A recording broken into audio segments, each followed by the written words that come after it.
از دل کوههای سرسخت و پرشکوه غور در افغانستان امروز دودمانی برخاست که تاریخ خراسان و هند را برای همیشه تغییر داد.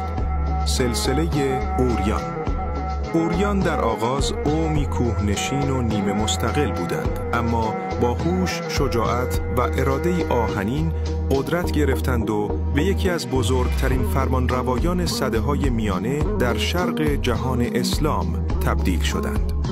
نخستین ستاره این خاندان غیاث الدین محمد غوری بود، مردی که توانست غزنه را از دست غزنویان بگیرد و دولت نیرومندی بنا کند.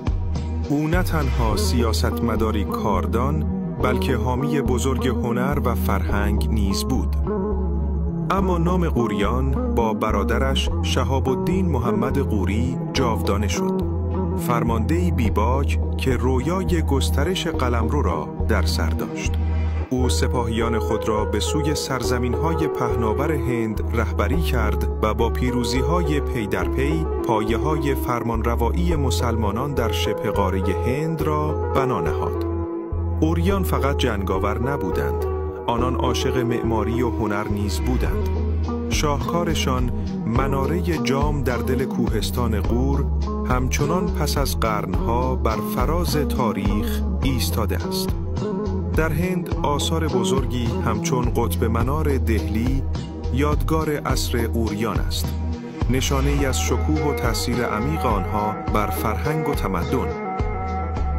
با وجود قدرت و گستره امپراتوری، دشمنان داخلی و خارجی سرانجام این سلسله را شکستند، اما یاد آنها هرگز از میان نرفت، زیرا غوریان پایه‌گذار تمدنی شدند که بعدها راه را برای سلسله‌های بزرگ در هند از جمله سلطنت دهلی هموار ساخت. اوریان فرزندان کوهستان‌های خشن اما سازندگان تمدن. آنان رفتند، اما میراثشان همچون مناره جام استوار و جاودانه در دل تاریخ باقی ماند.